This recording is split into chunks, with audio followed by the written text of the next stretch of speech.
warahmatullahi wabarakatuh. Yang terhormat Bapak Kepala SDN Panukarsari, yang terhormat Bapak dan Ibu guru yang saya hormati, alhamdulillah pada hari ini kita bisa berkumpul dalam acara aksi nyata diseminasi modul 1.4 budaya positif CGP Angkatan 9 Kabupaten Ciamis. Alhamdulillahirrabbilalamin, puji dan syukur marilah kita panjatkan kehadiran Allah Subhanahu wa Ta'ala yang mana telah memberikan rahmat dan hidayahnya sehingga kita dapat berkumpul dengan sehat walafiat. Untuk mengefektifkan waktu, marilah buka acara ini dengan ucapan basmalah bersama-sama. Bismillahirrahmanirrahim. Adapun susunan acara pada kesempatan ini, yang pertama yaitu pembukaan, yang kedua menyanyikan lagu Indonesia Raya, yang ketiga sambutan dari Bapak Kepala Sekolah, yang keempat inti, yang kelima lain-lain, dan yang keenam tutup. Marilah untuk acara selanjutnya yaitu menyanyikan lagu Indonesia Raya. Kepada hadirin dipersilahkan untuk berdiri.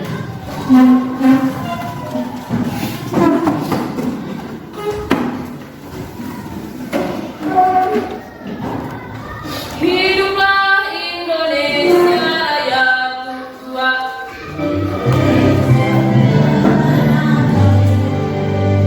Indonesia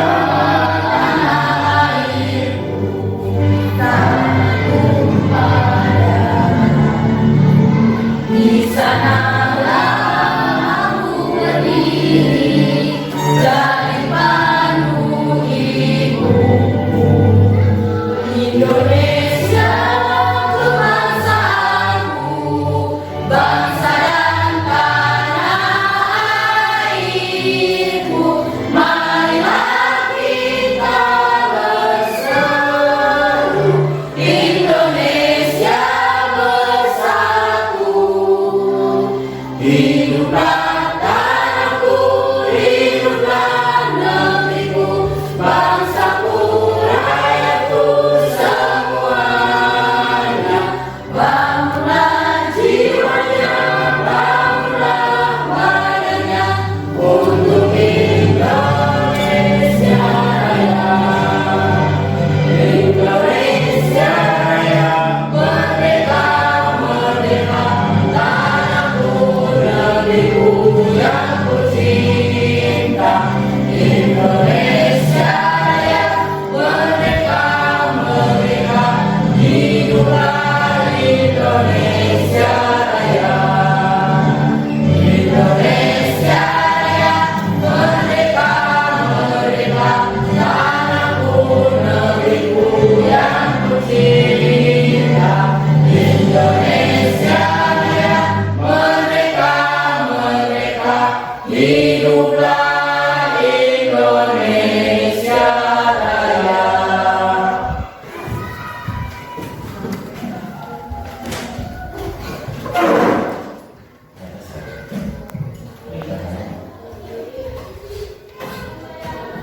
Hadirin dipersilakan duduk kembali.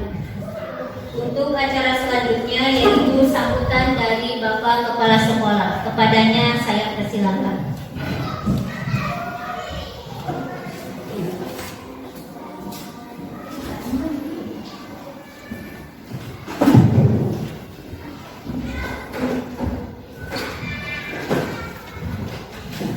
Assalamualaikum warahmatullahi wabarakatuh.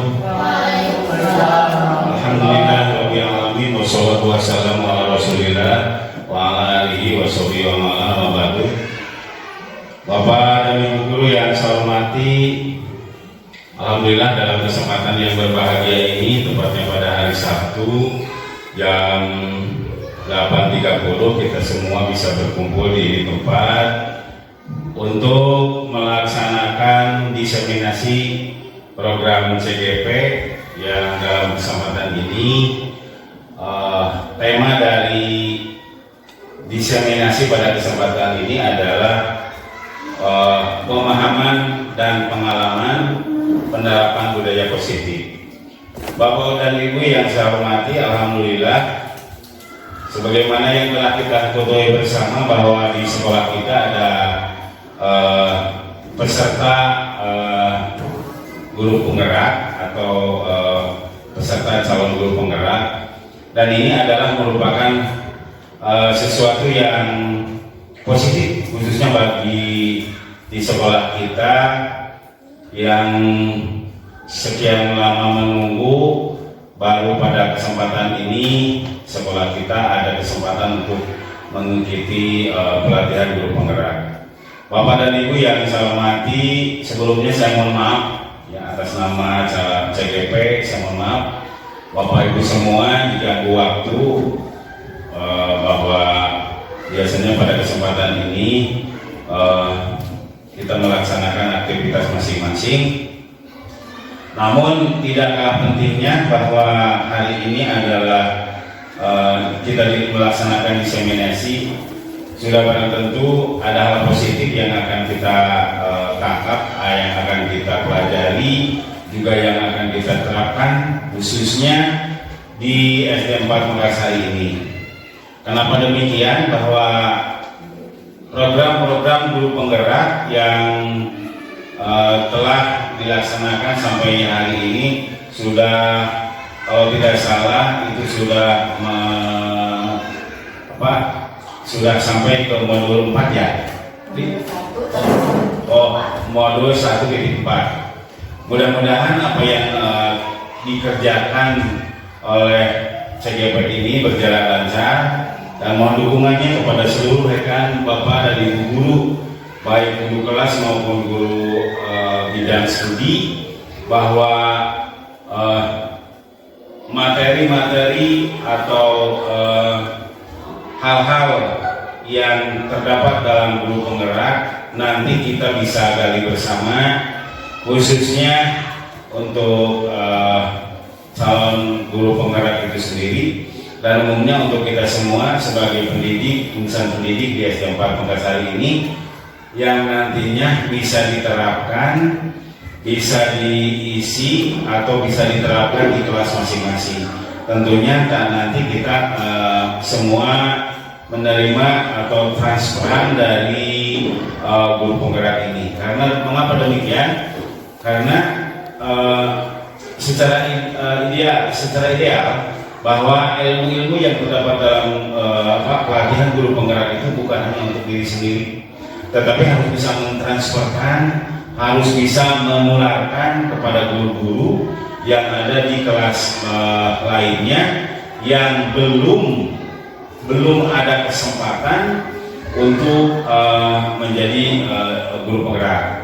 Oleh karena itu, Bapak dan Ibu sekalian, saya tidak bosan-bosan kepada Bapak Ibu guru yang kebetulan pada hari ini adalah yang masuk CGP itu kelas 6. Jadi untuk yang dari kelas 1 sampai kelas 5, saya mohon kepada Bapak Ibu guru untuk bisa menerima atau bisa transferan ilmu dari calon guru penggerak. Karena setelah saya lihat bahwa ilmu-ilmu yang dalam pelatihan guru penggerak itu sangat banyak dan sangat kompleks sekali, sehingga sedikit demi sedikit tidak bisa disekaliguskan diterima bulat-bulat, tapi terima dengan sedikit-sedikit dan diterapkan di kelas masing-masing. Tujuannya untuk apa? Tujuannya adalah untuk meningkatkan tingkat pertama proses belajar mengajar semakin baik, semakin efektif dan efisien. Juga pada akhirnya adalah menghasilkan siswa yang diharapkan oleh kita, meningkatnya ilmu pengetahuannya, yang terakhir mungkin ada output yang baik juga. Output ya, semua pasti mempunyai cita-cita yang bagus bahwa anak didik kita itu SDM-nya agar meningkat. Nah, oleh karena itu sudah barang tentu bahwa dengan adanya CGP ini tujuan utama adalah untuk meningkatkan sumber daya manusia, khusus di bidang gurunya, di pendidiknya, juga nantinya diterapkan ke siswanya, sama juga untuk meningkatkan SDM siswanya itu sendiri. Bapak dan Ibu yang saya hormati, adalah kebahagiaan bagi kita semua bahwa khususnya untuk CGP, bahwa hari ini Bapak Ibu guru semua telah mendukung 100% mendukung proses ini. Manfaatkan oleh CGP ini dukungan Bapak Ibu guru untuk melaksanakan CGP ini dengan sebaik-baiknya, sehingga apa yang kita harapkan nanti, yang kita harapkan dari CGP ini, ilmunya terserap, juga bisa ditransferkan ke guru-guru yang lain dengan dilatar belakangi oleh dukungan. Sebab kalau tanpa dukungan Bapak Ibu guru semua, insya Allah intinya tidak akan berjalan dengan sendirinya, pasti ada dukungan dari guru-guru yang lain. Jadi jangan manfaatkan dukungan Bapak Ibu guru dengan cara belajar dengan betul-betul dalam proses CGP ini, dan nanti transferkan ilmunya ke guru-guru yang lain. Itu yang tentang CGP ini. Tentang diseminasi ini, silakan nanti Bapak Ibu guru yang khususnya di kelas-kelas yang lain, kalau yang mau bertanya silakan langsung saja, ya. Silakan langsung saja untuk bertanya, ya, tentang proses pelaksanaan CGP ini, prosesnya seperti apa, itu ya, prosesnya seperti apa, kalau misalnya nanti diterapkan di kelas seperti apa, khususnya dalam pemahaman dan pengalaman juga penerapan budaya positif di sekolah kita. Nah, itu juga tak lupa kepada seluruh Bapak Ibu guru yang belum mengikuti, belum ada kesempatan untuk masuk CGP, saya dorong 100% pada hari ini, pada kesempatan ini, untuk mulai hari ini Bapak dan Ibu guru, kalau ada kesempatan untuk mendaftar, silahkan, ya, silahkan untuk mendaftarkan diri menjadi CGP ini atau menjadi peserta CGP. Nah, oleh karena itu ada kesempatan yang berbahagia ini, saya ucapkan selamat kepada CGP yang akan melaksanakan workshop tentang pemahaman dan pengalaman penerapan budaya positif khususnya di SD 4 Makassar ini, yang mudah-mudahan ada manfaatnya kepada kita semua, khusus untuk insan pendidik. Juga manfaat yang lebih utama adalah ada efek positif terhadap anak didik kita semua. Mungkin hanya itu yang dapat Bapak sampaikan. Silahkan laksanakan diseminasi ini dengan sebaik-baiknya. Tangkap ilmunya, ya, tangkap ilmunya. Kalau ada yang tidak mengerti, tanyakan, dan mudah-mudahan nanti bisa diterapkan di kelas kita masing-masing. Itulah yang dapat Bapak sampaikan. Mudah-mudahan lancar, dan mohon maaf atas segala kesalahan jika ada kalimat atau kata saya yang tidak relevan atau tidak tepat untuk program ini. Mohon maaf yang sebesar-besarnya. Wabillahi taufiq wal hidayah. Assalamualaikum warahmatullahi wabarakatuh.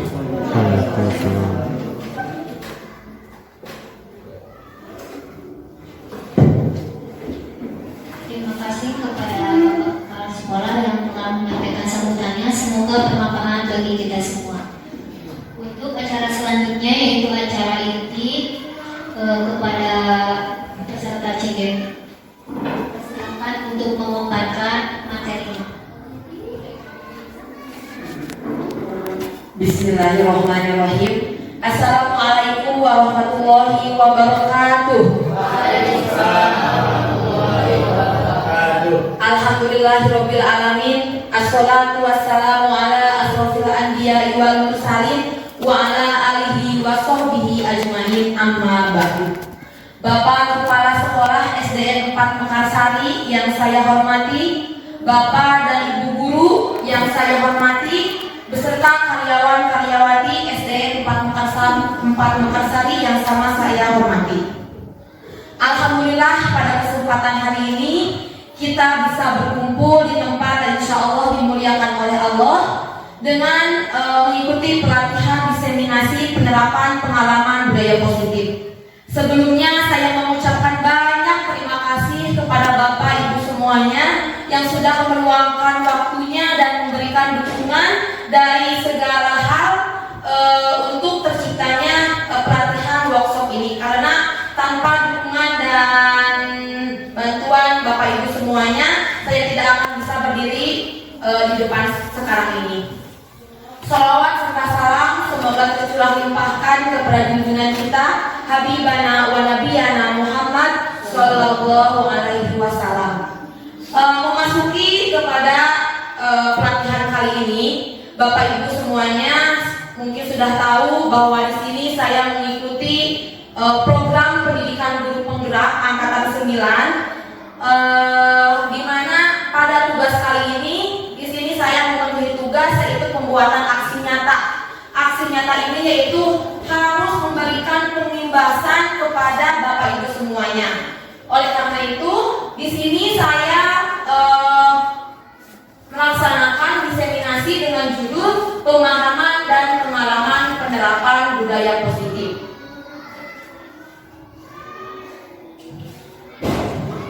Nah, selamat datang Bapak Ibu guru hebat. Kita percaya bahwa kita bisa belajar bersama, berkolaborasi, saling mendukung demi mewujudkan budaya positif di sekolah yang kita cintai ini, yaitu SDN 4 Mekarsari. Namun sebelum kita memasuki ke pelatihan kali ini, di sini saya mempunyai ice breaking untuk menambah semangat Bapak Ibu semuanya, biar tidak ada yang ngantuk dan biar bertambah bahagia kita. Saya meminta Bapak Ibu semuanya untuk berdiri terlebih dahulu. Marina menari di atas menara, di atas menara.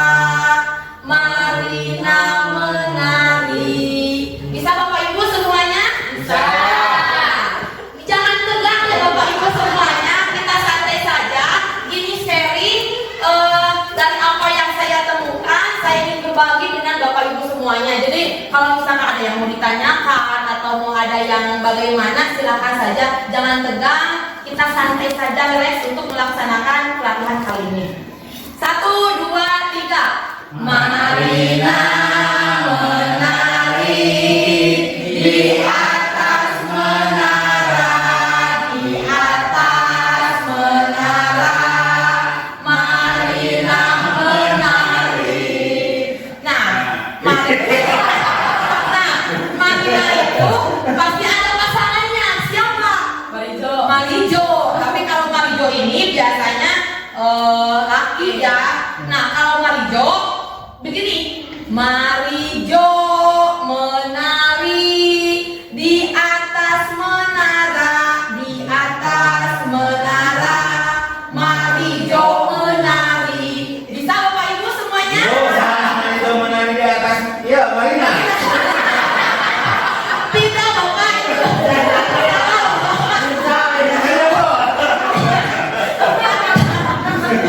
Nah, kita bersama-sama ya, dari Marina dulu langsung ke Marijo. Nanti kalau misalkan sudah, saya yang menggerakkan, Bapak Ibu yang bernyanyi ya. 1, 2, 3. Marina menari di atas menara, di atas menara. Marina menari, Marijo menari di atas menara, di atas menara. Marijo menari. Ya, satu kali lagi ya, tapi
anggota masyarakat.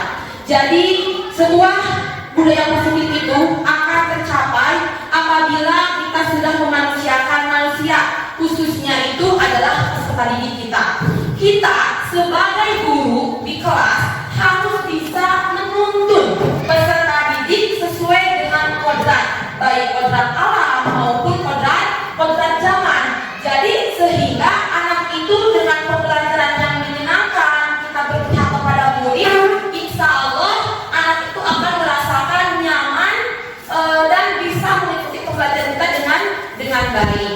Nah, Bapak Ibu semuanya, oleh sebab itu pendidikan itu tidak hanya dapat menuntun tumbuh atau hidupnya kekuatan kodrat yang ada pada anak-anak agar dapat memperbaiki lakunya maupun dasarnya hidup dan tumbuhnya kekuatan kodrat anak. Jadi tadi dikatakan bahwa kita dalam mendidik proses pembelajaran itu harus melihat pendidik itu dari kodrat alam dan kodrat zaman. Apalagi kita sekarang kodrat zamannya itu dengan melek IT.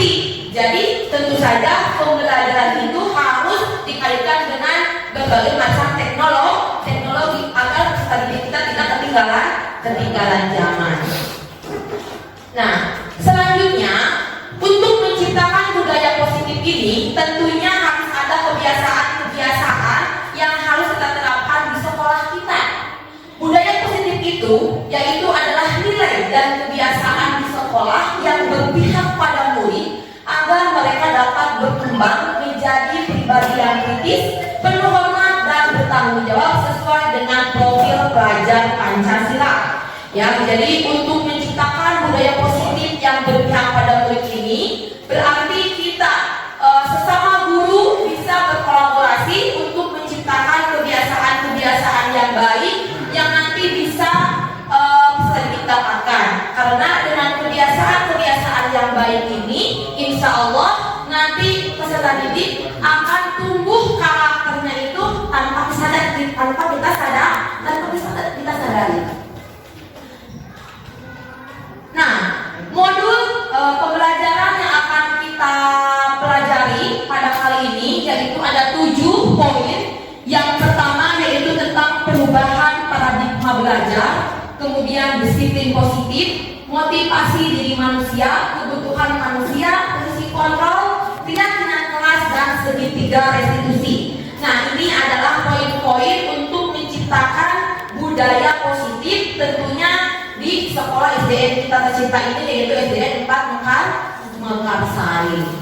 Memasuki yang pertama yaitu tentang pembelajaran dengan paradigma baru. Nah, pembelajaran dengan paradigma baru ini dirancang berdasarkan prinsip pembelajaran yang terdiferensiasi. Bapak Ibu pasti sudah paham kan apa itu terdiferensiasi, di mana dalam proses pembelajaran itu kita harus mengetahui kebutuhan potensi dari peserta didik. Nah, sehingga setiap siswa itu belajar dengan kebutuhan dan tahapan perkembangan untuk mewujudkan profil pelajar Pancasila. Apalagi di sekolah kita ini kan sudah menerapkan tahun kedua tentang kurikulum Merdeka. Alhamdulillah kelas 1, kelas 2, kelas 4 dan kelas 5 sudah memakai kurikulum Merdeka. Tentunya Bapak Ibu semuanya sudah paham, sudah bisa bagaimana menerapkan kurikulum Merdeka. Namun kelas 6 dan kelas 3 masih menggunakan kurikulum 13. Tetapi tidak menutup kemungkinan bagi guru-guru yang belum melaksanakan kurikulum 13 kurikulum Merdeka ini untuk terus belajar menyesuaikan dengan keadaan zaman. Nah, profil pelajar Pancasila ini ada 6 poin ya Bapak Ibu semuanya. Ada beriman, bertakwa kepada Tuhan Yang Maha Esa. Kemudian apa lagi Bu? Nah, boleh kita nyanyikan? Iya. 1, 2, 3. Belajar Pancasila, beriman dan bertakwa pada Tuhan Yang Esa dan berakhlak mulia, berkebinekaan global, gotong royong menjadi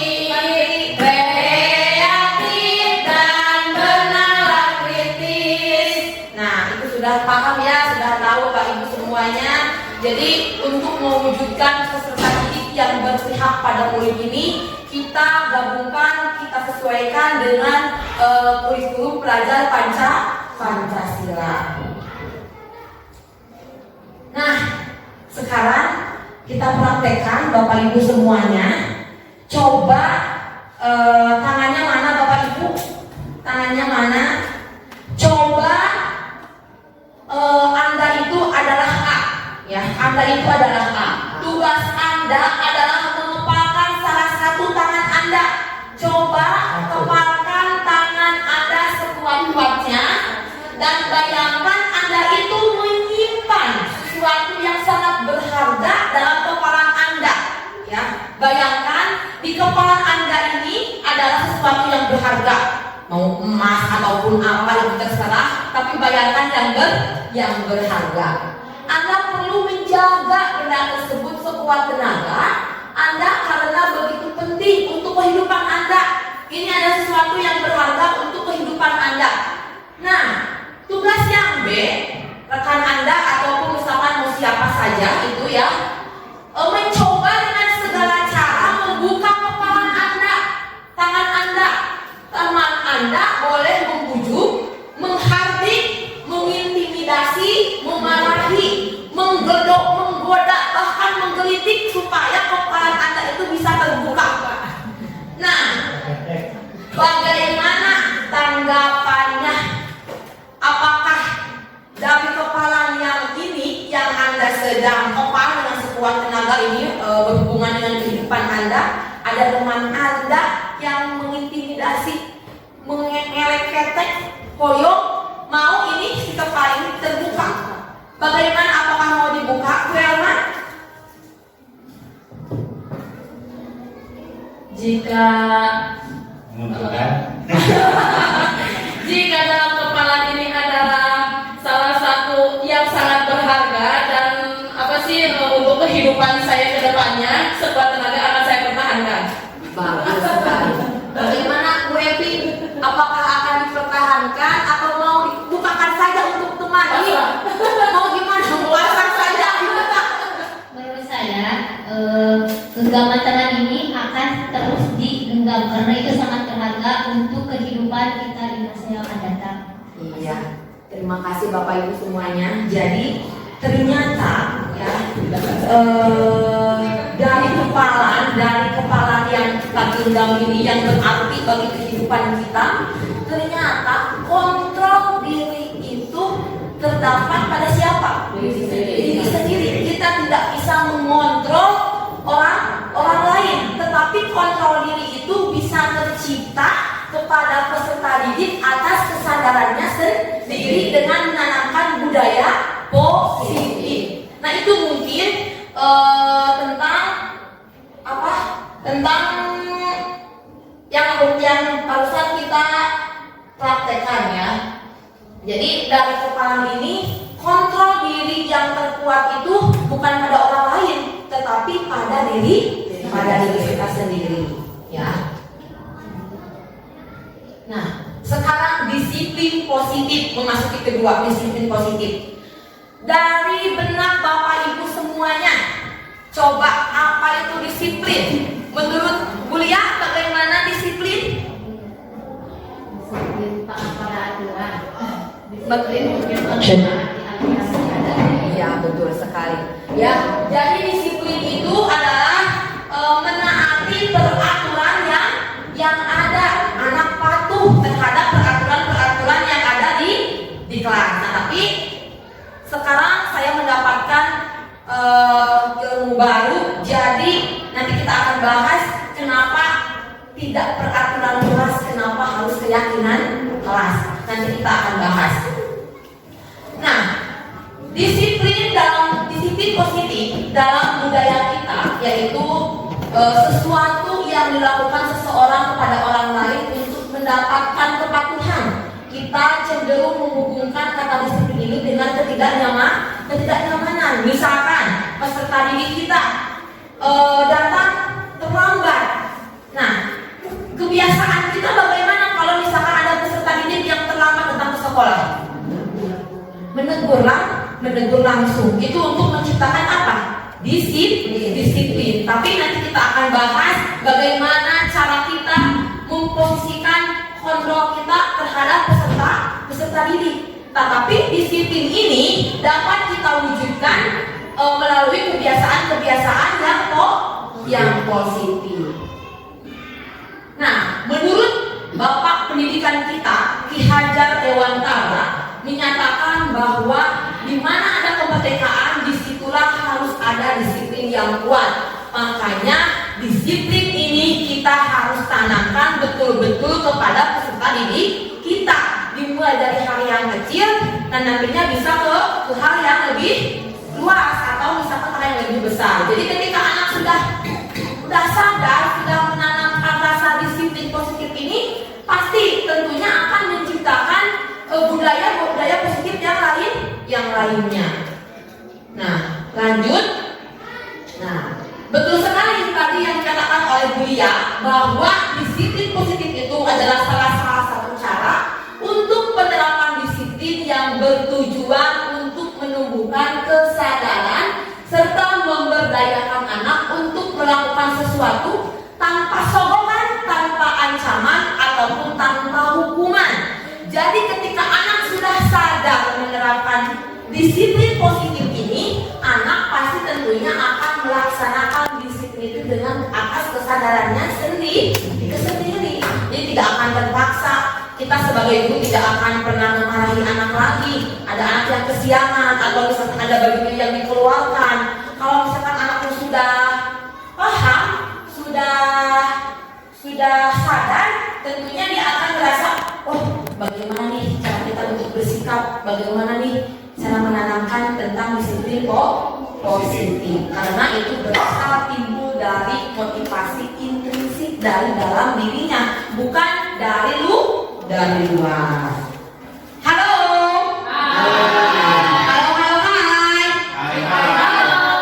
Masih ada Bapak Ibu? Masih. Ya, kita lanjut ya. Nah, di sini ternyata untuk menciptakan budaya positif itu kita harus tahu tentang kebutuhan dasar manusia. Menurut Dr. William, ya, ada 5 kebutuhan dasar manusia. Yang pertama itu adalah kebutuhan hidup, ya, survival, ya, berkebutuhan untuk bertahan hidup. Contohnya itu ketika anak pagi-pagi merasa lapar, kita sebagai guru misalkan anak tidak sempat melaksanakan sarapan, kita sepatutnya bagaimana? Memberikan makanan, memberikan sarapan, ya, karena itu adalah salah satu tugas guru, bagaimana melihat peserta didik kita dari kebutuhan untuk bertahan hidup, ya. Jadi kalau misalkan anak yang merasa lapar, itu adalah salah satu untuk memenuhi kebutuhan dasar manusia. Yang kedua adalah cinta. Kebutuhan dasar manusia itu ingin dicintai, ingin mendapatkan kasih sayang, ingin mendapatkan perhatian yang lebih dari kita sebagai guru peserta didiknya.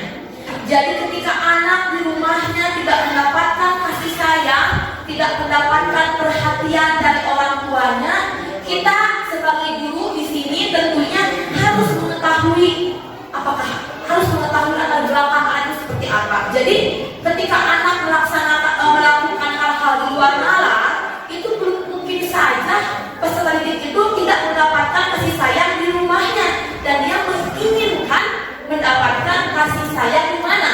Di sekolahnya, ya. Kemudian adakan kesenangan. Anak itu dalam proses pembelajaran ingin yang menyenangkan, tidak begitu saja. Dia ingin menciptakan suasana pembelajaran yang menyenangkan. Nah, di sini tugas guru bisa dengan menyelipkan berbagai macam permainan dengan peserta didik agar peserta didik itu tidak bosan dalam melaksanakan pembelajaran. Kemudian ada freedom-nya. Nah, freedom teh kebebasan. Anak ingin bebas. Ketika si guru melaksanakan menggambar highway, menggambarnya, nah itu kita mungkin anak itu merasa bosan, ini anak menggambar, nanti melaksanakan ada yang suka seni lukis. Nah kita di sini kan sudah paham ya, sudah tahu dengan pembelajaran yang kurikulum merdeka. Jadi kita itu melaksanakan pembelajaran itu sesuai dengan bakat dan minat peserta didik. Kemudian ada power. Power ini adalah berhubungan dengan kekuasaan. Jadi pengakuan. Jadi ketika anak mempunyai kekuatan, kelebihan, anak itu ingin diakui. Nah itu sebagai tugas guru harus harus mengetahui kelima kebutuhan dasar menurut Dr. William. Karena kebutuhan setiap orang itu berbeda, kita harus tahu bagaimana memahami pandangan orang lain tentang dunia. Setiap orang memiliki gambaran yang berbeda. Kita tahu manusia itu, peserta didik itu mempunyai keunikannya masing-masing. Tugas guru di sini adalah bagaimana peserta didik yang sangat beragam itu untuk mewujudkan pembelajaran yang lebih berkualitas. Selanjutnya, Bapak Ibu, nah coba di sini ada kasus Bapak Ibu. Apakah nanti ini masuknya kemana? Aku hebat kan, bisa bikin ibu guru kejar aku. Coba ini masuknya kemana? Apakah ke kebebasan, kesenangan? Apakah masuknya ke cinta dan kasih sayang atau penguasaan? Kesenangan. Ada yang penguasaan, ada yang kesenangan. Hampir sama ya, karena kesenangan dengan penguasaan itu ya, iya. Kita lihat apa jawabannya. Apa coba? Apa?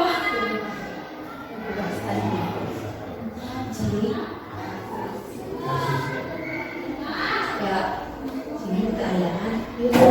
Bentar. Jadi anak ini membutuhkan apa? Penguasaan ini pengakuan dari gurunya, ingin diakui bahwa dirinya itu mampu dalam melakukan berbagai hal. Kemudian selanjutnya kasus yang kedua, coba Bapak Ibu. Ibu kejar aku karena ibu guru sayang aku. Coba saya. Nah iya, kita lihat jawabannya apa ya. Betul sekali Bapak Ibu semuanya. Jadi ternyata ketika anak ingin minta dikejar ya, Bapak Ibu coba kejar aku. Ternyata itu dia itu ingin diperhatikan, ingin dicintai, ingin disayang. Karena mungkin saja di rumahnya anak itu tidak mendapatkan perhatian dan kasih sayang. Jadi ketika anak di sekolah, nih bagaimana caranya saya ini ingin diperhatikan, saya ingin dicintai oleh Bapak Ibu guru. Makanya pasti kita di kelas itu pasti menemukan kasus yang seperti ini ya, melakukan berbagai hal kegiatan di luar nalar. Seperti di sini ada lagi, aku senang main kejar-kejaran dengan ibu guru, seru katanya. Iya, jadi kalau misalkan ibu peserta didiknya ingin main kejar-kejaran, bagaimana Bu Elma? Apakah akan diladeni dengan baik, dengan senang hati? Kita akan melakukan permintaan. Ibu coba kejar aku. Siapa ibu akan kejar kamu? Gitu ya. Itu bisa. Jadi kita itu harus kalau misalkan masih di kita batas wajar, kita sebisa mungkin untuk memberikan rasa kesenangan bagi peserta didik, karena mungkin itu adalah dunianya. Nah, aku bosan belajar mewarnai terus dalam kelas. Nah, jadi di sini itu berarti peserta didik itu pengen apa, Bu?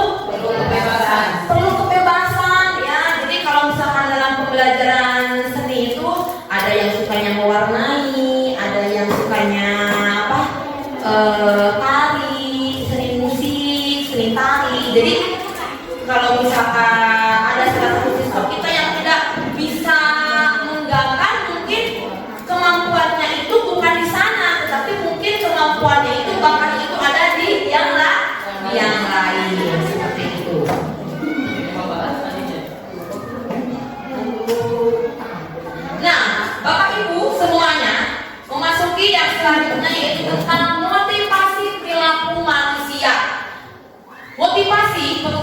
dorongan yang timbul pada diri sendiri seseorang secara sadar atau tidak sadar untuk melakukan sesuatu tindakan dengan tujuan tertentu.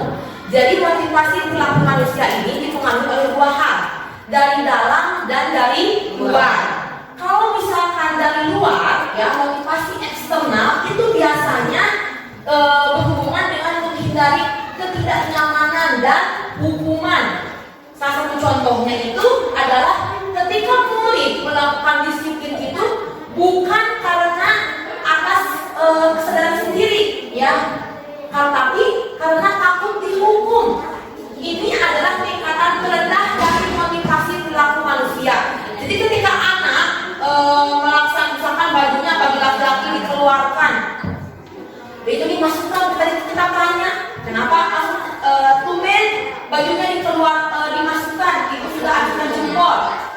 Tapi sebelumnya kita memberikan apa? Hukuman. Nah, hukuman ini berarti anak melaksanakan kewajibannya itu bukan dari luar, bukan dari dalam, tapi dari luar.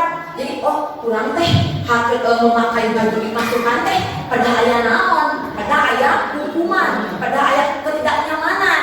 Nah, selanjutnya yaitu karena anak mendapatkan imbalan atau penghargaan dari orang lain. Jadi ketika anak melaksanakan peraturan itu bukan timbul dari dalam dirinya, tetapi karena ada penghargaan, ada reward dari seorang guru. Jadi oleh karena itu, pada pembelajaran yang saya temukan pada saat ini, yaitu kita tidak boleh memberikan penghargaan atau maupun imbalan kepada peserta didik. Kenapa? Karena ini akan memunculkan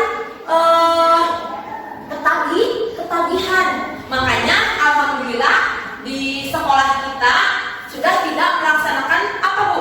Kalau misalkan akhir pembelajaran tidak adanya ranking, ya, kita sudah menghilangkan ranking. Karena kalau misalkan kita melihat dari potensi peserta didik itu, ternyata peserta didik kita itu unik, mempunyai kemampuan dan bakat peminatan masing-masing. Pasti dalam suatu kemampuannya ada yang menonjol. Ya, jadi kita pada sudah beberapa tahun ini alhamdulillah sudah menghilangkan rankingan, tapi diganti dengan dengan kriteria khusus bagi peserta didik tersebut. Nah, yang kedua yaitu motivasi internal. Nah, motivasi internal ini berarti berhubungan dengan yang timbul dalam dirinya sendiri, sadar gitu ya, sadar akan nilai-nilai yang mereka percayai. Nah, makanya di sini kalau misalkan peserta didik sudah timbul dalam dirinya akan melaksanakan dan nilai kebajikan.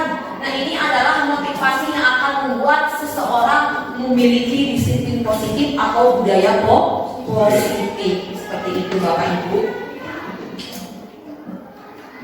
Nah, ini adalah konsep disiplin dengan identitas gagal. Ternyata ketika kita melaksanakan hukuman dan memberikan penghargaan, ini adalah efek-efek yang akan peserta didik dapatkan Bapak Ibu.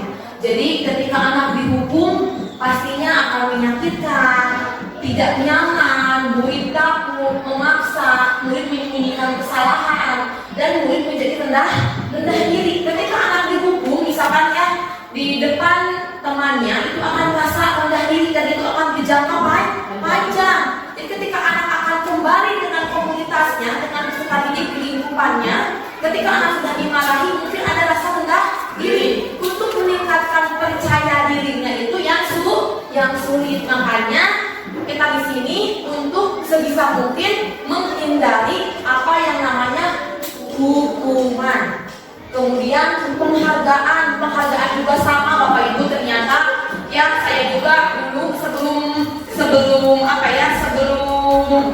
mempelajari modul ini, belum melaksanakan pelatihan ini, ketika ada siswa, jadi untuk membangkitkan semangat siswa itu, ketika ingin aktif, kita pasti ya di kelas itu mendapatkan siswa yang tidak aktif.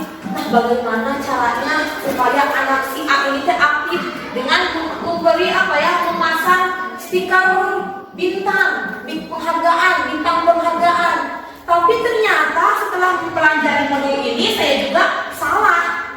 Tapi alhamdulillah ketika saya belajar dengan berbagi ilmu dengan yang lainnya, di sini juga saya sharing. Ternyata untuk memberikan penghargaan itu sangat merusak hubungan, terutama hubungan antara siswa yang satu dengan siswa yang lainnya. Kemudian akan mematikan kreativitas, kemudian mendukung dengan sistem ranking, merampas hak menghargai diri, dan tentunya tidak efektif. Nah, konsep disiplin dengan identitas sukses, ya, ini akan menciptakan sebuah konsekuensi atau restitusi. Jadi ketika disiplin sukses ini berhasil, itu dengan melaksanakan konsekuensi atau dengan restitusi. Tetapi lebih bagusnya itu adalah dengan melaksanakan restitusi, karena konsekuensi ini hanya berpengaruh itu hanya jangka pendek. Tetapi kalau misalkan dengan menggunakan restitusi itu bisa dalam jangka panjang. Ya, kalau misalkan konsekuensi mah, misalkan si anak mematahkan pensil temannya, otomatis konsekuensinya itu berarti si pensil tersebut harus bagaimana ibu? Harus diganti karena konsekuensi dia sudah mematahkan pensil temannya, ya. Nah, dengan restitusi itu adalah sebuah menciptakan keadaan ketika menciptakan kondisi bagi peserta didik untuk memperbaiki kesalahan yang ada. Mungkin Bapak Ibu pernah melihat saya kemarin ketika melaksanakan sebuah segitiga restitusi. Nah, dengan melaksanakan segitiga restitusi ini, insya Allah pemahaman anak dan kesadaran anak akan meningkat daripada kita beri hukuman atau diberi penghargaan. Nah, di sini ada perbedaan contoh kasus, ya, siswa yang tidak mengerjakan PR. Kalau misalkan hukuman Bapak Ibu, guru itu menghukum berdiri di depan kelas atau menulis di buku tulis berjanji tidak lupa mengerjakan PR sebanyak 100 kali. Ternyata setelah saya pelajari, dengan memberikan anak menulis di buku sebanyak 100 kali itu adalah bukan solusi yang tepat, tapi malah memberikan apa? Hukuman, ya, salah satu konsekuensinya itu. Kemudian guru malah dan murid menjadi takut kalau misalkan kita memberikan hukuman. Kemudian kalau misalkan konsekuensi, guru memberikan konsekuensi untuk mengerjakan PR pada jam istirahat. Misalkan juga ketika pas belajar olahraga, misalkan PJOK, nah ada anak kesianan, disuruh lari. Itu kan disebut konsekuensi. Kenapa? Karena itu berhubungan dengan mata pelajaran PJOK, ya. Kemudian guru tegas dan siswa menghormati itu. Kita perlu tegas karena anak kalau misalkan tidak tegas, ya mau bagaimana?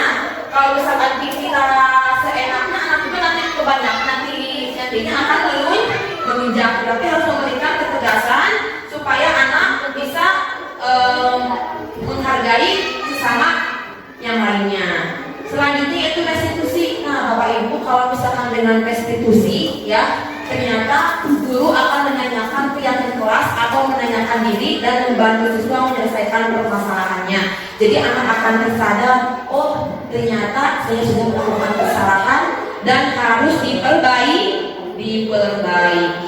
Nah, coba Bapak Ibu lari mengelilingi lapangan basket 2 kali karena terlambat hadir di sekolah. Hukuman apa konsekuensi? Konsekuensi Lari mengelilingi lapangan basket 2 kali karena terlambat hadir di sekolah. Karena tidak sedang pembelajaran PJOK. Ya, kita nanti lihat ya, buku tidak. Simpan dalam hati ibu dulu, nanti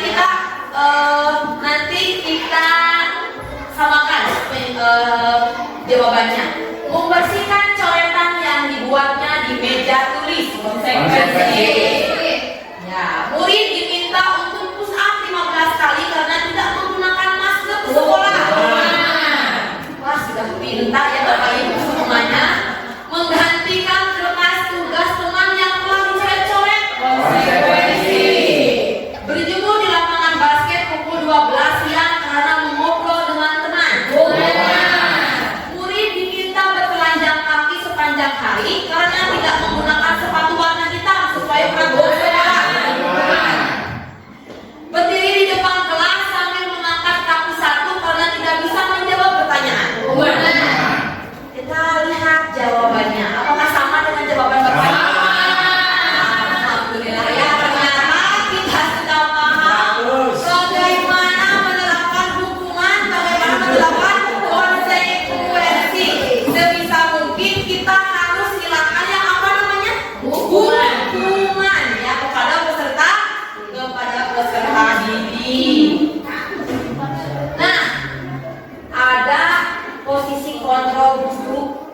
dalam adanya ketika kita ada masalah di kelas, kita ini akan psikologi kita itu seperti apa?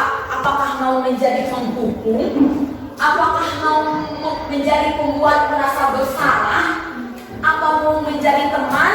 Atau menjadi pemantau? Atau mau seperti manajer?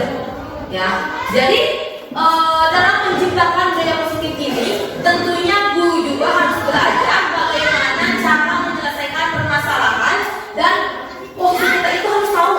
Ketika anak misalkan punya kesalahan yang A, kita harus memposisikan, oh kita harus berbuat seperti ini, kita harus berbuat seperti itu, dengan melihat konteks permasalahan yang ada dan dilihat dengan posisi kontrol yang terjadi ketika anak melaksanakan permasalahan, ya. Nah, tapi ternyata penghukum ini sudah kita singgung ya di awal-awal. Penghukum itu ternyata tidak baik ketika misalkan anak pas upacara memakai sepatu putih. Misalkan nanti kita ada kasus, nah bagaimana posisi kita berperan pada posisi kontrol guru. Nah, Bapak Ibu, di sini ada langsung penerapannya ya. Ketika penghukum itu seperti ini, ketika anak sudah datang terlambat. Kalau misalkan penghukum, kamu selalu saja terlambat, selalu terakhir datang. Nah, ini adalah sebagai penghukum. Kalau misalkan pembuat merasa bersalah dengan suara yang lirih, dengan suara yang tiba, jadi nanti akan tersentuh dengan perkataan kita. Kamu bagaimana ya? Kamu kan sudah janji dengan ibu tidak akan datang terlambat lagi. Kamu kenapa? Senang sekali kamu mengecewakan ibu. Ibu benar-benar kecewa sekali. Nah, itu dengan apa? Dengan membuat merasa bersalah, ya. Kemudian teman, kalau misalkan teman itu misalkan ya sudah kali ini tidak apa-apa, sana dulu. Jadi menyesalkan, jadi cara mendekati anak supaya anak itu akan terbuka dengan perlahan dengan kita itu sebagai teman. Selanjutnya sebagai pemantau. Kalau misalkan pemantau ini kita menanyakan peraturannya apa yang telah kamu lakukan, sanksi atau konsekuensinya apa, itu kalau misalkan sebagai pemantau. Dan kalau sebagai manajer yaitu apakah kamu mengetahui letak kesalahan kamu di mana? Bagaimana kamu akan memperbaiki masalah ini? Nah, berarti dari kelima posisi kontrol itu, yang paling bagus penerapan itu adalah sebagai manajer. Karena dengan sebagai manajer, kita akan tahu dan kita akan menyadarkan tentang kesalahan yang peserta didik buat, Bapak Ibu. Nah, di sini ada kasus. Nanti saya akan tanya ya. Ini termasuk kepada posisi kontrol siapa? Masuk ke dalam mana? Sabrina hari itu bangun terlambat dan terburu-buru sampai di sekolah. Dia pun akhirnya sampai di gerbang sekolah, tetapi baru menyadari kalau dia tidak menggunakan sepatu hitam seperti tertera di peraturan sekolah. Di depan pintu kelas, Bapak Lukman memperhatikan sepatu Sabrina yang berwarna coklat. Sabrina berusaha menjelaskan bahwa dia terburu-buru dan salah mengenakan sepatu. Pak Lukman menanyakan Sabrina, apa peraturan sekolah tentang seragam warna sepatu? Sabrina menjawab, sudah mengetahui sepatu harus berwarna hitam, namun terburu-buru dan salah mengenakan sepatu. Selain tidak mungkin kembali pulang karena rumahnya jauh sekali. Pak Lukman tetap bersikeras pada peraturan yang berlaku dan mengatakan, ya sudah, kamu sudah melanggar peraturan sekolah. Kamu salah, sudah terlambat, salah pula warna sepatunya. Segera buka sepatumu kalau tidak bisa mengenakan warna sepatu sesuai dengan peraturan. Sabrina meminta maaf dan memohon kembali kepada Pak Lukman agar tetap dapat mengenakan sepatunya dan berjanji tidak akan mengulang kesalahannya. Namun Pak Lukman tidak mau karena telah melanggar peraturan sekolah. Kalau tidak sanggup, ambil sepatu di rumah atau diantarkan sepatu ke sekolah. Ya sudah, kamu tidak bersepatu saja seharian di sekolah. Sekarang copot sepatumu dan silakan belajar tanpa sepatu seharian. Sabrina pun dengan berat hati mencopot Pak Lukman. Seharian dia tidak berani berkeliling sekolah karena malu dan lebih banyak berdiam diri di kelas tanpa alas kaki. Nah, pertanyaannya, dalam kasus di atas, sikap posisi apakah yang diambil oleh Bapak Lukman? Sebagai ada? Untuk pertanyaan nomor 1, dalam kasus di atas, sikap posisi apakah yang diambil oleh Bapak Lukman? Yang telah saya pelajari atau baca sebelumnya, saya membaca bahwa Bapak Lukman itu adalah sebagai penghukum. Kenapa? Indikatornya apa?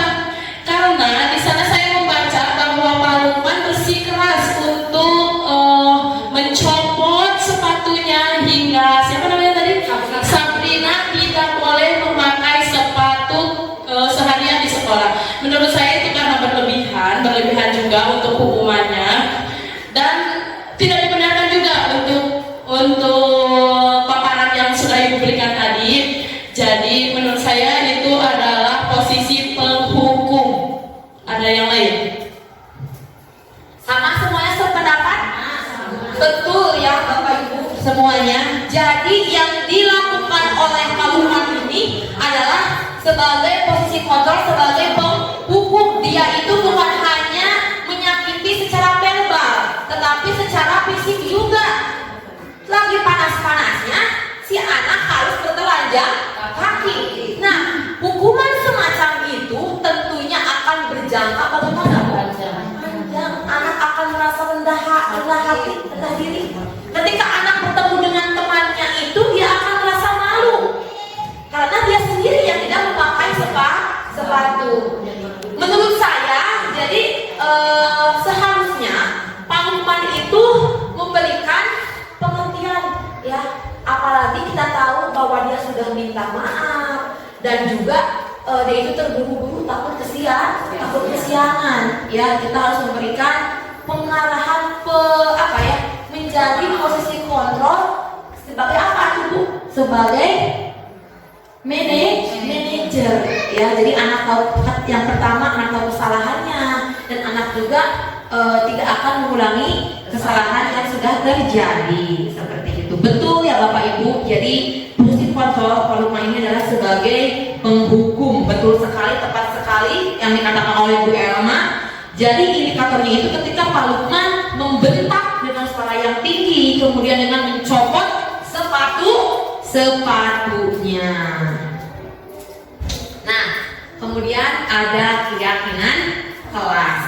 Nah, keyakinan kelas ini adalah nilai-nilai kebajikan atau prinsip-prinsip universal yang disepakati bersama secara universal lepas dari perbedaan agama, suku, negara, dan bahasa. Menurut dosen tahun 1998, suatu keyakinan akan lebih memotivasi seseorang dari dalam intrinsik. Seseorang akan lebih bersemangat untuk menjalankan keyakinannya daripada hanya sekedar mengikuti peraturan, ya. Nah, tadi yang saya sudah singgung di awal. Jadi, mengapa keyakinan kelas? Mengapa tidak peraturan kelas saja? Kenapa? Dia jawab, kenapa? Karena harus muncul dari kesadaran ya, dari keyakinan, bukan paksaan, bukan. Betul sekali Bu Lia. Jadi mengapa harus keyakinan kelas, mengapa tidak peraturan kelas saja? Kalau misalkan peraturan itu dibuat oleh siapa Bu? Oleh guru. Apakah anak itu terlibat? Tidak. Nah, kalau misalkan anak tidak dilibatkan dalam pembuatan peraturan, jadi dia itu belum sadar. Jadi peraturan itu hanya dibuat oleh satu pihak tanpa melibatkan orang lain. Tapi kalau misalkan keyakinan kelas itu adalah dibuat secara bersama-sama dan disepakati juga bersama-sama, ya, dibuat oleh pendapatnya masing-masing. Peserta didik berpendapat apa keyakinan kelas kita mau seperti apa, pendapat masing-masing, kemudian ditempel di depan depan. Jadi kalau misalkan peraturan hanya dibuatnya oleh sendiri, hanya pihak itu tertentu. Misalnya kalau misalkan kita ditilang, apakah kita ikut terlibat dalam pembuatan peraturan itu? Tidak, karena masih ada saja yang memakai apa? Tidak memakai helm, tidak membawa SIM, itu belum sadar kita untuk menerapkan tentang peraturan tersebut, karena kita tidak dilibatkan dalam proses pembuatannya. Tapi kalau misalkan peraturan tersebut kita dilibatkan dengan berbagai pihak, misalkan dengan polisi ataupun apa, ya pasti kita juga akan tertanam dalam diri kita, ya. Seperti itu Bapak Ibu. Nah, gini ya. Jadi kalau misalkan peraturan itu kata-katanya itu masih ada yang kurang tepat. Jadi dengan keyakinan kelas kita ganti dengan nilai-nilai kebajikan. Nah, nilai-nilai kebajikan ini bisa berasal dari profil pelajar Pancasila ataupun bahkan yang lainnya. Seperti kalau misalkan peraturan selalu kembalikan buku ke tempatnya, bentuk nilai kebajikannya apa? Bentuk tanggung jawab. Dilarang mengganggu orang lain, itu menghormati orang lain dan diri sendiri. Hadir di sekolah 15 menit sebelum pembelajaran dimulai, menghormati orang lain, komitmen pada tujuan, ya. Dalam melakukan kekerasan itu keselamatan, menghormati orang lain. Nah, apalagi sekarang kita pada sedang hangat-hangatnya yaitu untuk menerapkan menjauhi dari sikap apa? Bullying. Ya, jadi kita tanamkan rasa menghormati dan menghargai kepada sesama teman atau sesama yang lain, sesama manusia, ya. Dilarang menggunakan narkoba, itu demi apa? Demi kesehatan. Kemudian bergantian atau menunggu giliran, menghormati orang lain dan juga menumbuhkan kesadaran, menggunakan masker tentunya untuk kesehatan, keselamatan. Jangan berlari di kelas atau koridor. Itu untuk apa? Untuk menjaga keamanan dan untuk keselamatan siswa. Nah, ini adalah bentuk keyakinan kelas, ya.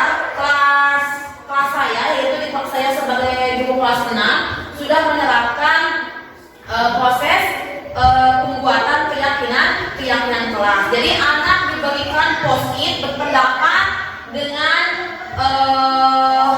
pendapatnya sendiri, kemudian ditempel ke depan ke papan tulis. Sesudah ditempel, kita sama-sama menyeragamkan dengan melihat apakah ini baik atau tidak. Nah, ini seperti ini ya Bapak Ibu. Nah, ini adalah hasilnya dari pembuatan keyakinan kelas. Jadi ketika kita membuat keyakinan kelas ini, otomatis karena dibuat oleh secara bersama-sama, otomatis itu adalah tanggungan bersama dan itu juga harus ditaati, harus dilaksanakan oleh saya sebagai wali kelasnya. Karena kita bersama-sama membuat tentang keyakinan kelas tersebut. Nah, bentuk keyakinan kelas ini yaitu bersifat abstrak, ya. Jadi peraturan yang lebih rinci dan lebih konkret. Kemudian keyakinan kelas sebenarnya tidak terlalu banyak hingga mudah diingat dan dipahami oleh semua warga sekolah. Jadi kita juga bukan hanya peraturan kelas, tetapi keyakinan sekolah juga kita bisa buat, ya. Itu juga bisa berlaku untuk guru-guru sekolah tersebut. Nah, kemudian semua warga kelas hendaknya berkontribusi dalam pembuatan keyakinan kelas. Ini sudah ini ya, sudah paham, bisa dibaca. Nah, ini adalah prosedur pembentukan keyakinan kelas. Jadi tadi sudah dikatakan oleh saya, anak berpendapat, setelah anak berpendapat menempelkannya, kemudian kita bersama-sama memilah dengan mengganti, misalkan tidak boleh membuang sampah sembarangan, kita ganti, karena tidak boleh itu ada kata negatifnya. Jadi kita ganti dengan lebih nilai positif dengan menjaga kebersihan sekolah. Seperti itu Bapak Ibu. Nah, terakhir, poin terakhir yaitu tentang segitiga restitusi. ini adalah salah satu proses menciptakan kondisi bagi murid untuk memperbaiki kesalahan mereka sehingga mereka bisa kembali pada kelompok mereka dengan karakter yang lebih kuat. Ini sudah saya praktekkan, mungkin Bapak Ibu sudah melihat saya waktu proses pembuatan video.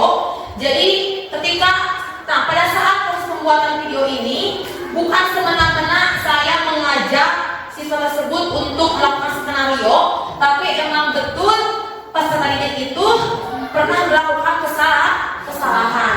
Nah, untuk memperbaikinya itu saya menggunakan segitiga restitusi. Nah, segitiga restitusi ini adalah untuk membantu murid menjadi lebih memiliki tujuan, disiplin positif, serta memulihkan dirinya setelah berbuat salah. Kemudian membantu murid untuk jujur pada diri sendiri atas apa yang telah mereka lakukan. Kemudian memberikan penawaran bukan paksaan, ya. Nah, ini jadi tahap pertama itu dengan menstabilkan identitas. Kita menanya, apakah kamu sudah tahu kenapa kamu panggil ibu ke kantor, misalkan. Kita menstabilkan identitasnya dulu dalam tahap yang pertama. Kemudian ketika itu misalkan kamu bukan satu-satunya yang pernah melakukan salah, itu juga menstabilkan identitas. Pasti kamu pernah melakukan salah, ibu juga sama pernah melakukan salah. Dan itu distabilkan dulu identitasnya. Kemudian validasi tindakan yang salah. Nah, sebagai contoh, kamu tentu punya alasan mengapa melakukan hal tersebut. Kemudian, adakah cara yang lebih efektif untuk mendapatkan apa yang kamu butuhkan? Nah, di akhir, setelah anak bercerita sudah melakukan kesalahannya, kita tanya ke dalam keyakinan kelas yang sudah kita buat tadi bersama-sama. Misalkan, nilai-nilai apa yang belum kamu sepakati? Nah, setelah itu, kamu ingin menjadi orang seperti apa? Nah, di sini guru menanyakan kekuatan, dan ketika anak sudah sadar, anak akan diberikan penguatan bahwa dengan meyakini keyakinan keras dan berjanji tidak akan mengulangi kesalahan yang telah dia perbuat. Nah, dengan melaksanakan segitiga restitusi ini, insya Allah kedepannya anak akan tertanam nilai-nilai yang sudah kita terapkan di sekolah. Katanya Bu Pak, emang ya 1 kali, 2 kali, 3 kali, 10 kali, 20 kali. Katanya kalau misalkan kita belum 30 kali membenarkan anak, menasehati anak, itu belum menjadi guru yang baik, katanya Bu Pak. Jadi anak sekeras-kerasnya anak pasti dia mempunyai hati yang gimana? Yang dulu kalau kelamaan. Jadi tugas guru saat saya 20 kalimat terus Jadi disitulah kenapa guru dikatakan sebagai tugas yang mulia. Dengan tanpa kita sadari, dengan melihat perbedaan dari masing-masing peserta didik, ya. Karena peserta didik itu memiliki keanekaragaman, memiliki potensi, mempunyai bakat yang berbeda-beda. Tugas guru di sini adalah dengan cara menuntun, sehingga bukan menuntut tapi menuntun apa kemauan dari peserta didik. Misalkan anak peserta didik bakatnya ke dalam A, kita tuntun untuk mewujudkan keinginan dan berguna bagi masa depannya. Seperti itu Bapak. Nah, ini sudah dijelaskan ya tadi tahap segitiga restitusi. Nah, terakhir menanyakan keyakinan. Nah, terakhir di sini dalam penerapan program disiplin positif, hendaknya guru memiliki standar kepribadian profesional dan sosial yang baik, di mana guru mampu berefleksi pada fungsi kontrolnya saat ini, bagaimana perjalanan dirinya sebagai seorang among atau fungsi manajer yang menentukan murid-murid menjadi insan yang mandiri, merdeka, dan bertanggung jawab. Itulah standar pendidikan nasional. Mudah-mudahan kita ke depannya harus lebih ikhlas, lebih mencintai lagi peserta didik kita. Kita harus paham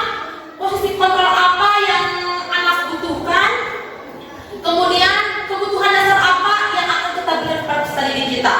Dengan kita terus belajar, dengan kita terus menggali nilai-nilai yang ada pada diri kita dan memberikannya, mentransfer ilmu kepada peserta didik, mudah-mudahan peserta didik kita menjadi insan yang berprofil pelajar Pancasila untuk mewujudkan masa depan anak yang cemerlang dan menjadikan pembelajaran yang berkualitas. Mungkin hanya itu yang dapat saya sampaikan tentang pelatihan diseminasi penerapan pemahaman disiplin positif. Mudah-mudahan Bapak Ibu semuanya tidak puas ya. Nanti ada sesi tanya jawab. Misalkan ada yang bertanya, silakan. Ada yang tidak puas, silakan bertanya. Untuk sesi kali ini saya tutup. Mohon maaf yang sebesar-besarnya. Wabillahi taufiq wal hidayah. Wassalamualaikum warahmatullahi wabarakatuh.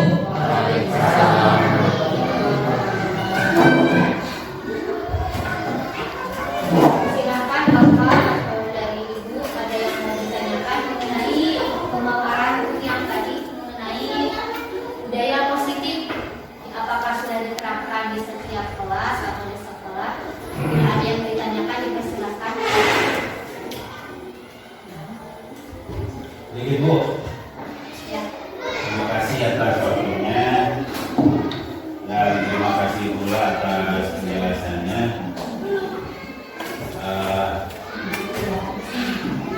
Sebagaimana yang tadi dikatakan oleh seorang materi bahwa ada yang namanya pengalaman budaya positif.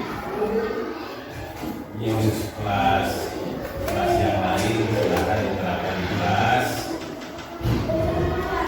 Cuman yang saya tanyakan ini malah cuman sharing dalam prinsip-prinsip pendidikan terdahulu yang saya pelajari itu ada yang bisa dinamakan reward and punishment. Hubungannya dengan tadi tidak ada kan reward and punishment itu kan ada penghargaan, ada hukuman. Kalau dihubungkan dengan pelajaran yang ini kayaknya sudah tidak sesuai lagi ya. Iya. Nah, oleh karena itu mohon pemateri dijelaskan. Cukuplah mungkin yang lainnya juga karena pendidikan yang dulu itu yang maksudnya ya disebut dengan reward and punishment. Kalau dulu kan ada penghargaan, ada hukuman. Jadi kalau misalnya di sini tidak ada hukuman, berarti sudah tidak berlaku lagi Pak gitu. Apakah memang bagaimana gitu? Terima kasih. Bismillahirrahmanirrahim. Langsung saya jawab ya Bapak. Terima kasih atas pertanyaan yang luar biasa. Pada awal pertama saya mendapatkan pembelajaran mengenai hukuman dan penghargaan, dan kenapa tadi saya sudah saya katakan, saya juga di kelas pasti menggunakan penghargaan Bapak Ibu sebelum saya melaksanakan pelatihan ini ya. Jadi ketika dengan menggunakan konsep disiplin, dengan menggunakan hukuman dan penghargaan, mungkin kita sebagai pendidik untuk mendisiplinkan anak ketika anak tidak mau tidak terus-terusan sadar ya, kita perlu tegas itu diperlukan, tetapi tegas di sini bukan berarti memberikan hukuman yang secara verbal ataupun fisik tadi yang dilakukan oleh siapa Pak Lukman. Jadi ketika kalau misalkan kita memberikan hukuman secara fisik yang dilakukan oleh Pak Lukman itu jangka panjang karena dapat menyakitkan bagi peserta didik tersebut. Mungkin kalau misalkan terdahulu ya hukuman itu masih diberlakukan, tetapi untuk saat ini dalam modul 1.4 itu mengenai budaya positif, jadi untuk penghukuman itu sebisa mungkin harus dihilangkan karena sesudah ditelaah ternyata itu tidak membuat anak sadar, tapi bahkan malah menjadi murid takut dan kemudian tidak nyaman seperti itu. Contohnya saja seperti ini, ketika anak yang mengalami korban pembulian, anak misalkan dibully terus-terusan oleh peserta didik yang lain, kalau misalkan kita tidak memberikan pemahaman yang lebih kepada peserta didiknya itu akan tertanam nanti langkung. Jadi ketika dia di masa depan itu akan terus-terusan, oh iya ulang teh tos nikieu babaturan ulang suatu saat akan membalasnya. Jadi seperti itu. Jadi di kita itu dengan memberikan konsep hukuman dan penghargaan itu untuk saat ini itu tidak relevan, karena dikatakan sebuah konsep disiplin identitas yang gagal. Karena kalau misalkan diberikan penghargaan terus-menerus, anak itu akan kecanduan, betul sekali, kecanduan akan penghargaan yang sudah diberikan, dan itu merusak hubungan tentunya Bapak Ibu. Jadi ketika kalau misalkan di kelas ada satu yang menonjol, ya si itu terus yang diberikan penghargaan, pasti kan di kelas itu ada yang anaknya tukang diam, malu, percaya dirinya kurang.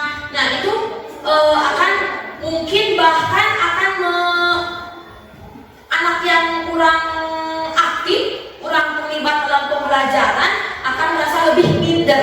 Nah makanya untuk menyetabilkan keadaan yang seperti itu dan keadaan yang tidak diinginkan untuk kedepannya, dengan tidak menyakiti secara verbal, secara fisik, dan memberikan reward atau punishment, penghargaan itu dihilangkan. Mungkin Bapak Ibu ada yang mau menambahkan atau masukannya, boleh Bapak, ini adalah sharing ya.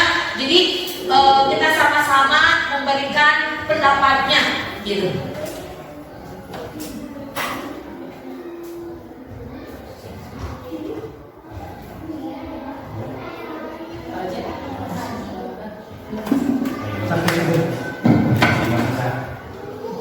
Kembali kepada yang tadi masalah Tos jam 20. siswa, motivasi siswa di satu sisi mungkin perlu, di sisi lain ada segi negatif. Iya. Seperti halnya yang sudah tadi disampaikan, masalah lapor, masalah ranking. Iya. Satu sisi mungkin itu ada baiknya, di sisi lain mungkin ada jeleknya. Iya. Untuk yang pandai mungkin menambah motivasi semangat. Tapi untuk yang biasa ketinggalan ya mungkin merasa minder, Insecure. ya. Jadi saya rasa hal itu mungkin harus. Tapi bagaimana gitu caranya untuk memotivasi siswa? Itu motivasi ekstrinsik beda. Iya. Nah, motivasi dari luar itu semacam apa yang harus diterapkan kepada siswa yang baik itu, yang baiknya gitu. Ya, terima kasih kepada pertanyaan yang luar biasa yang diberikan, yaitu terkait dengan perankingan ya Bapak Ibu semuanya. Jadi kalau misalkan perankingan itu biasanya diraih oleh salah satu siswa yang benar-benar giat, antusias dalam mengikuti proses pembelajaran. Kenapa kita tidak memperlakukan hal tersebut, tidak melaksanakan perankingan? Itu kita ganti Bapak dengan menggunakan sesuai dengan kriteria kemampuan masing-masing peserta didik. Jadi misalkan Amel misalkan siswa terrajin. Nah, jadi kita sebagai guru mempunyai catatan tersendiri atas penilai akademiknya. Tetapi yang diberikan kepada peserta didik itu adalah dengan kriteria khusus. Jadi ketika anak yang tadinya tidak, kan pastinya di sekolah ada yang suka rajin membantu, bergotong royongnya tinggi, membantu temannya tinggi, misalkan kemudian sosialnya tinggi, Nah itu kita bisa ganti rankingan itu dengan melihat potensi yang ada pada peserta didik. Misalkan tadi katakan terrajin, kemudian apa lagi? Semangat seperti itu. Misalkan Panji, ya kita tahu Panji itu kelas 4, kita bisa ganti kalau dengan kriteria apa ya? Siswa yang terceria, murah senyum. Itu anak kalau misalkan diberi penghargaan seperti itu akan memotivasi dirinya. Nah, ambil gitu ibu guru, ibu Elma dikasih reward, jadi dikasih penghargaan termurah senyum. Atau berang-berang mana itu lebih seberang dulu lebih termurah senyum akal adanya murah senyumnya jangan berlebihan seperti itu. Mungkin itu kenapa kita menghilangkan sistem perankingan itu karena hal seperti itu. Dan biasanya yang menanyakan ranking itu bagi orang tua yang emang siswanya anaknya berprestasi. Nah itu bisa konsultasikan dengan secara internal, secara jadi di luar pada proses pemberian buku lapor pendidikan seperti itu Bapak. Yang lainnya mungkin ada yang masih kurang paham, sudah jelas? Sangat jelas. Nah, maka diserahkan kepada moderator. Tadi Bu, masalah buku lapor, masalah ranking, memang karena sudah kebiasaan dari dulu sampai sebelum ada kurikulum merdeka itu kan ada ranking. Tapi sebelum kurikulum merdeka juga ada waktu itu ada kurikulum darurat ketika kita menghadapi COVID. Nah itu dimulai dari itu tidak ada ranking. Namun yang sudah kita ketahui bersama bahwa orang tua siswa mungkin karena sudah dulu ranking berapa ini, ranking berapa. Nah itu ketika kurikulum merdeka dan kurikulum darurat COVID itu sudah dimulai, itu mungkin karena Bapak menjadi tanggung jawab kita bersama untuk menjelaskan kepada orang tua, menjelaskan kepada orang tua bahwa sekarang itu tidak ada ranking, cuman ada strategi di belakang.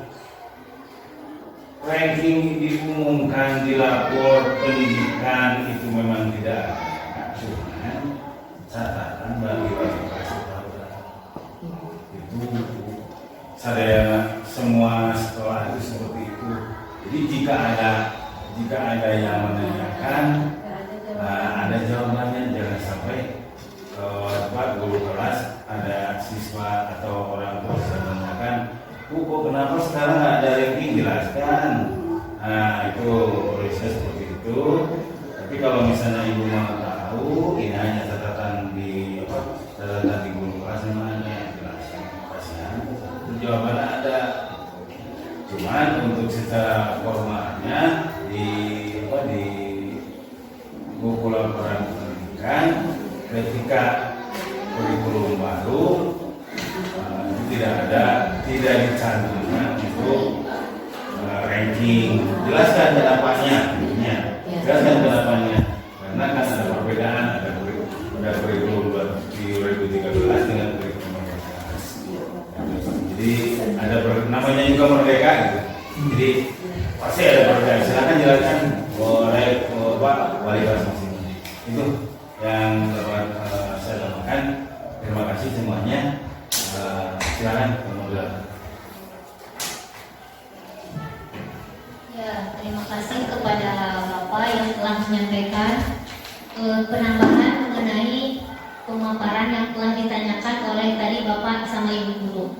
Acara dari awal telah selesai, alhamdulillah. Mohon maaf apabila ada kata-kata yang tidak berkenan. Kita tutup saja dengan bacaan kifaratul majlis bersama-sama. Subhanakallahumma wa bihamdika asyhadu an la ilaha illa anta astaghfiruka wa atubu ilaik. Wabillahi taufiq wal hidayah. Wassalamualaikum warahmatullahi wabarakatuh. Waalaikumsalam. Assalamualaikum warahmatullahi wabarakatuh. Saya Elma Risnawati, guru SDN 4 Mekarsari. Jadi setelah dilakukannya diseminasi yang dilakukan oleh CGP yaitu Bu Destia Yunisyara, alhamdulillah sekarang saya telah mengetahui dan menyadari bahwa budaya positif yang dilaksanakan atau dilakukan di sekolah dapat membentuk karakter dan nilai positif bagi peserta didik. Dan penyelesaian masalah dengan menggunakan segitiga restitusi juga dapat membentuk atau menyadarkan siswa bahwa apa yang dia lakukan itu sebenarnya salah tanpa dengan dorongan atau paksaan dari guru yang bersangkutan. Cukup sekian, itu yang dapat saya sampaikan. Terima kasih. Semangat terus Bu Destia Yunisyara menjadi guru penggerak dan menjadi motivator kami untuk menjadi lebih baik. Wassalamualaikum warahmatullahi wabarakatuh. Assalamualaikum warahmatullahi wabarakatuh. Saya Lia Maeliawati, guru bidang pendidikan agama Islam di SDN 4 Mekarsari. Setelah mengikuti diseminasi modul 1.4 budaya positif yang dipaparkan oleh Ibu Destia Yunisyara, saya menjadi lebih semangat menerapkan budaya positif di sekolah. Saya jadi tahu ternyata reward dan punishment memiliki dampak yang kurang baik, sedangkan menumbuhkan kesadaran murid untuk menerapkan budaya positif di sekolah akan lebih efektif. Terima kasih atas ilmu yang telah diberikan Ibu Destia. Wassalamualaikum warahmatullahi wabarakatuh.